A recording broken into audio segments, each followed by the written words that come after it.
coming at you this week with content, aren't I? Prepare!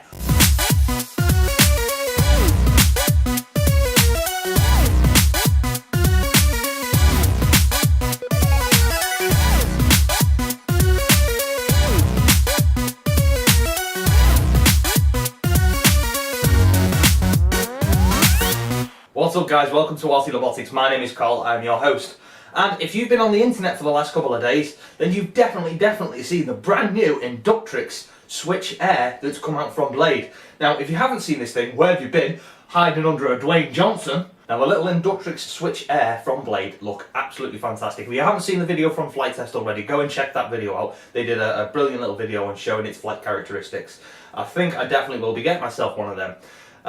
But for the time being, until I can get one, I thought, you know, I've got a wing, I've got a quadcopter, why not try and build my own?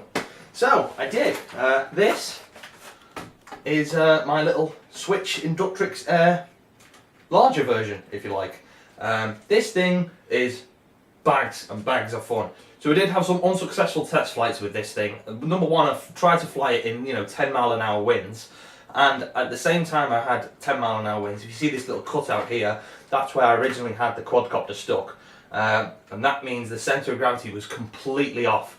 And what the problem was is air mode. When we were going into manual mode, air mode was taking over. And as the wings were wallowing back and forth like this and the nose was pitching down, I was at actually complete zero throttle. And the quadcopter was only going up because as it was wallowing like this, air mode was counteracting each and every movement. So I thought, we'll land it, take it back to the drawing board, and we'll redesign it. And the only redesigning I actually had to do, like a regular, engineer, is find the centre of gravity of this thing and make sure that you mount the quadcopter on the genuine centre of gravity. So the actual centre of gravity of this thing, when there's no battery, no motor or servos in here, it's actually here. It should be around about here, but it's here at this moment. So yeah, we attached it here. These are actually chopsticks and a peg with some zip clips. And yeah, still, it's nice and solid, it's bouncing around on there, but it's going absolutely nowhere. So, let's take this thing out for a fly.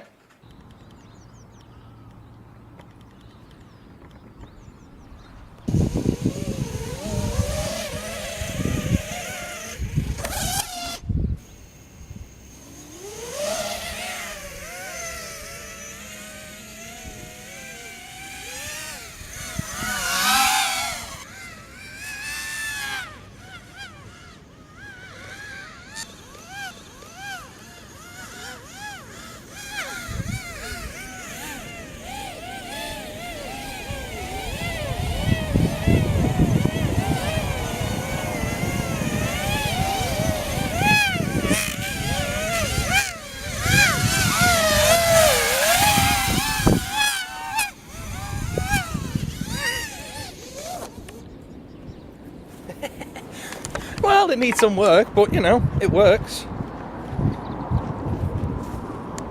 So there you have it guys, that was my Inductrix large Switch Air thing. Yeah, so basically this thing was, bags and bags of fun to fly. I did notice as it started to pick up, forward momentum, the air moving over the aerofoil genuinely was giving me lift and I was pulling back on the throttle.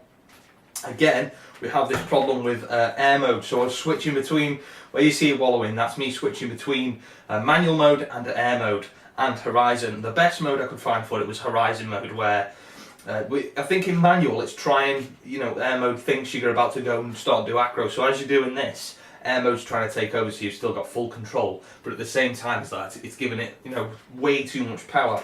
Some tuning on the flight controller definitely needs to be done. I know on the actual Switch Inductrix Air, once you go into plane mode, forward mode, your yaw is taken away. And on this, I know why. Because when I was going forward, I was getting plenty of forward momentum. But in your brain, you're thinking it's a quadcopter, so you try and fly it like a quadcopter. So when you're turning, instead of banking the wings and then pulling up, you want to turn and then turn with your rudder. And what this is doing is pushing one wing into the airflow before the other, and it's actually stalling another wing, so the aircraft wants to then do this and pitch its nose and bow into the turn. That's not very good because that's going to involve in a crash. So I don't think there's any way I can take the yaw away. I just have to be discipline and not use the yaw when I'm flying this thing. But other than that, it's bags of fun to fly. So yeah, thank you very much for joining us here again at RC Robotics, guys. This was a little short, sweet video, but yeah, had a lot of fun with this thing. If you want to go out and build yourself one, there you go. Quadcopter and an FT Arrow. Thanks very much, guys. If you're not already, subscribe and hit that notification bell so you're notified when I upload a next video. Thank you very much and join us next time. Bye.